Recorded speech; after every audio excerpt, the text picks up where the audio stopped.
On the sidelines, President Yoon also held several bilateral meetings with each tailored to focus on a particular area of interest as the South Korean leader seeks to expand Seoul's partnership with Eastern Europe.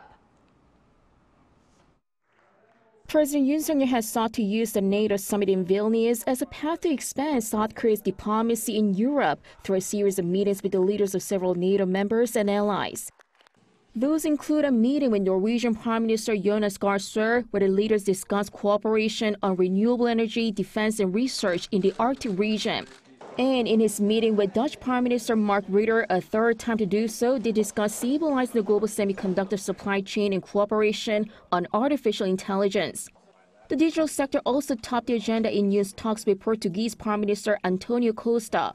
While the meeting with New Zealand's Prime Minister focused on the mutual supply chain, discussions with Hungary's Prime Minister were on electric vehicles and the bio sector. Yoon discussed nuclear cooperation and the defense industry with Romania, and talks with Sweden's Prime Minister were on building key supply chains such as batteries and rare earths. While each meeting was focused on a particular area of interest with the respective nation, the South Korean leader had a broader aim to expand Seoul's partnership with Eastern Europe as a whole, which the presidential office deems critical to national security.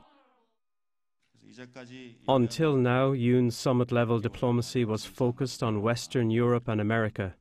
But this NATO trip serves as a chance for South Korea to expand global supply chain cooperation with Eastern Europe.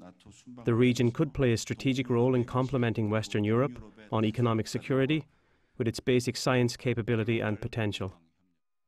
President Yoon also used each meeting as a platform to promote South Korea's bid to host the 2030 World Expo, as well as showing Seoul's solidarity in supporting Ukraine and calling for cooperation on North Korea. The president will continue meeting other leaders on Wednesday, including those from Japan, the UK, and Finland, which will bring his combined bilateral summits from his NATO trip to 13.